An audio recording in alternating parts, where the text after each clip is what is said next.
update. We were going to move it up. Jake and I were going to move it up. The updated one of 10 days. Yeah.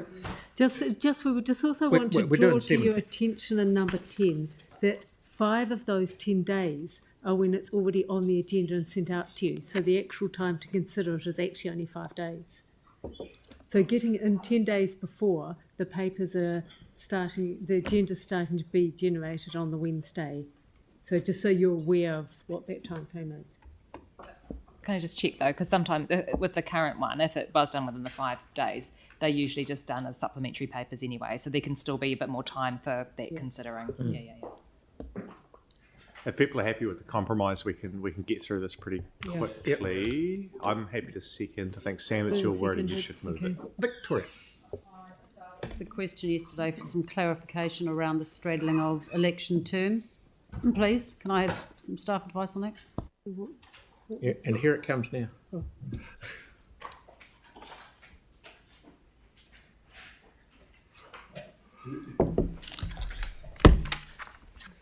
Kira, is that my question or yours?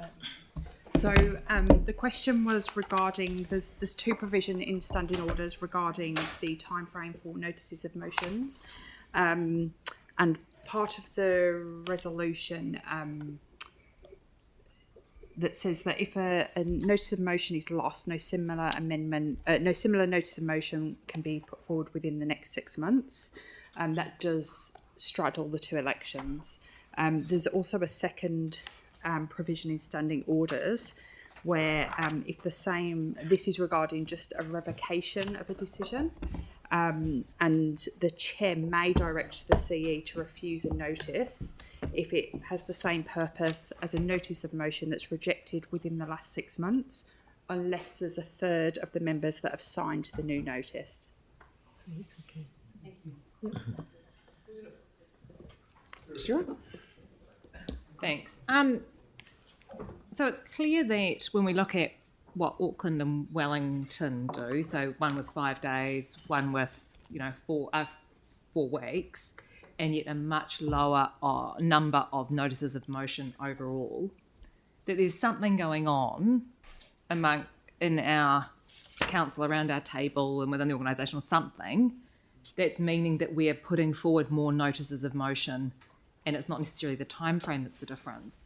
So I'm wondering if we could do a piece of work that works out what it is. So we've got quite a different structure, for example, to the other councils. We don't have committees, or I don't know whether that makes a difference. People's feeling of agency around the table, whether they can affect change in different ways. And I'm just wondering whether that piece of work can be done, whether we could do interviews or surveys with people who've put notices of motion up, those kind of things. Because to me, the better solution is to organise it so that people don't feel like they have to put them up, which would be great. So if we could do a piece of work on that, is that possible, please? We could put a notice of motion together. Yeah. But it does seem, it does seem to me that is the piece of work. That does seem to me that would be the piece of work that would lead to the better outcome, which is overall less work for the organisation if we did that. Like, it's a little bit of an investment up front to try and work out what we can do. Why is it happening? And what could we do to make it so that people around the table feel like they have more agency and more input and don't feel like they need to put up notices of motion? Well, I mean, the thing is, we're all people and we're all elected members, but so have Wellington and Auckland, and yet they don't feel the need to put up as many.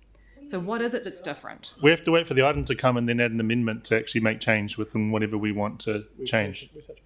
Yeah, but I'm just rather than discussing it now, what the differences are. We'll look into it when, but the extent of that review will depend on our capacity. But we will look into it. Agree, and it might just be that it's done with the current council in the lead up to a new council starting, so that things could be organised slightly differently next term, so that people don't feel like they want to put stuff up all the time. We're going to be doing some consultation about the standing orders anyway this term.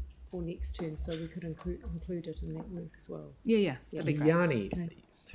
I think what would be helpful is to have a really clear understanding of the work programs and how we actually have governance priority over what we feel is important. Like my reflection on the notices of motion that I've put in have been because we've actually asked for something to happen and it hasn't been done in a timely way, and therefore there's a need to put in a resolution.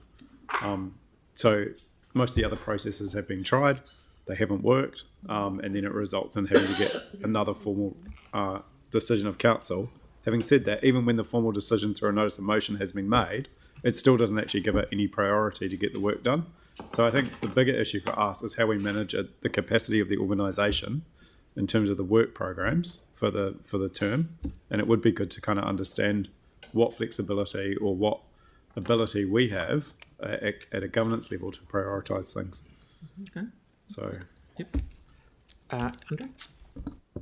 I don't feel like we actually have that many notices of motion. I think they're a really good thing. And if you've got a new idea, that's the perfect place to raise it because you can get agreement from the council before staff go and do work on it. So it, in some ways, can actually reduce staff workload and them investigating things that aren't going to be approved at council anyway. So I'm really struggling to see what the issue is with notices of motions. They're a good thing. Our residents expect us to bring ideas to the table, and that's the way to do it. We're just having a discussion before lunch. Kelly? Yeah, I tend to agree with Andre, actually. I don't really see what the problem is. However, it'd be really interesting to see all the notice of motions that have been put in this term, to see the nature of them and see whether there's any sort of, I guess, parallels there, you know. That might show us something. Tim, while we're on sort of question debate sort of a thing. Yeah, well, let's be honest. I think it would have been better to have some kind of informal or a formal workshop on this to get some real kind of depth and to find out what's the issue. I don't see there's an issue here. I think we're all humans, and I totally agree with what Andre said. Sometimes you have a light bulb moment at the last minute, and there are options to do that with this type of thing. So it's a democracy. It's not perfect. We're humans. We make mistakes. But the key for me is to get the right information from staff to base a very valid decision on. And that is what I'm concerned about. And if staff are saying, well, look, we can do it in 10 days, 15 would be better, it's crucial for the people of Christchurch, our ratepayers, our voters, are confident that we're making the right decisions, and that's based on the information that we get. Okay, Aaron. Mine will be a question this time, Mr. Mayor. Sorry. Sorry, Aaron. Yep. Can we just clarify though? It's sort of ironic. We're talking about standing orders and we're not complying with standing orders. So are we debating or are we in questions? Sorry, Aaron. We are in debate, even though I didn't say it. Yeah. Oh, we're quibbating. Okay. Yeah, okay. So we're out of questions? Yes. Okay. Oh, so if it's debate, Thank you, Sam. I'll do my debate. I'm like everyone sitting on this side, on the right. The Sorry, yeah. I've always been dyslexic. Me too. I agree. I don't think there's a problem here. In fact, I think in a healthy democracy, notices of motion are great. It means that a free-thinking councillor that comes up with a crazy idea can throw it on the table, and Yanni will remember this because he's been around longer than electricity. Back in the old days, notices of motion were frowned. The reason it's changed is notices of motion were frowned upon. Like if you even suggested the idea you might bring a notice of motion, everyone around the table looked at you like you'd run over the neighbour's cat. It was, and then if your notice of motion was something people disagreed with, you got a stern talking to in the car park. So that's possibly how other councils, yes, there was name calling in the car park, is how things were in the past. That's not the council we have now. And I think that Mary and Phil are running quite a different council, and they don't frown upon people bringing notices of motion. Some of them will get shut down. I'll put my hand up there. I've had some rejected. But that's a healthy democracy. And they will tell me why they're not going to let that one come through. Because they fear for my face in public. So they go, look, don't put that. It's not going to be good for your future. So thank you. But in a healthy democracy, like Andre said, like Tim said, what's the problem we're trying to solve here? If staff need a bit more time, let's go with it. And I'm pretty sure I heard yesterday, if it's an urgent one, you can ask and it may be able to come earlier if it's urgent and simple. So then we're trying to solve a problem that doesn't really exist. So let's just support what the staff have put forward and think more about our notices of motion before we put them forward, and we may have more luck getting them through. Melanie? I don't think anyone's debating notices of motion aren't a good thing. I actually agree. I don't think we seem to have that many, but maybe that's because a lot get rejected. I don't see. So, and it's always, I've got to say, it's always a frustration at community board when we used to try and put notices of motion through and tell them, have us be told that we couldn't have them, because actually they are very, very, very good for democracy, and especially if you're not chair or deputy chair of a meeting. So I actually was happy with the 15 days if staff think this is okay. I would rather they have longer actually to work on it to make sure it goes through than have less to go, this is a piece of rubbish. I'd rather, and I actually, whenever I put mine through, they're not worded very well because I'm wanting advice back, really, to have a discussion about what's the best way to have this, not like this is the notice of motion I want put forward. So I think more of a working together concept might be quite good around these. Okay, so we've got Sarah, but I'm sure she spoke before, and I think it might have been a question, so she's allowed to debate. Thank you. So, notices of motion are a core part of the democratic process, especially like Councillor Coker said, if you're not a chair or sort of a committee and you can't bring things through that way. This has come up because there's a lot of pressure on the organisation when it comes to getting these things processed, and we do have more than before. That might just be that we've all got lots more ideas or don't have a different way to do it. I think that looking at the background of why they're happening will be helpful. It might be that there's other more useful ways to get things done in many circumstances.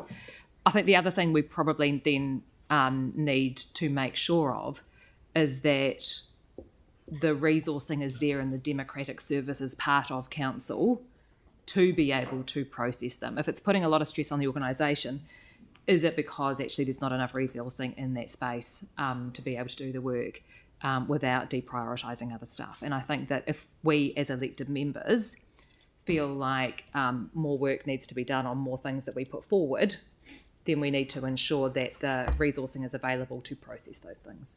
And I think that's a different piece of work that will need to be done too. Thanks. Okay, Jake and then Sam is the... Wasn't going to talk for long. You were the seconder, aren't you, Jake? Sorry. Yeah. I was just going to say, I think this is actually a really enabling bit of work that on the face of it looks like a penalty. On the face of it, it looks like we have an extra requirement, but actually what we're getting in exchange for that is extra service, because I do believe that actually the culture around this place is pretty good in terms of enabling ideas to happen. Be they good ideas from myself or the type of ideas that Aaron puts forward. It doesn't really matter. More popular with ratepayers. And it doesn't matter. And it doesn't matter at the end of the day. So I actually thank staff for actually saying, look, we want to enable this. We want to help you to put your ideas forward. Let us do it in a way that can actually be helpful. So, yeah, happy to support. Thank you. And lastly, Sam. You're done? Righto. So I've got a mover and seconder. I'll throw that out there. All those in favour, so say aye. Aye. Against? Thank you, that's carried. We've got 10 minutes. We'll get one in or not? It's not any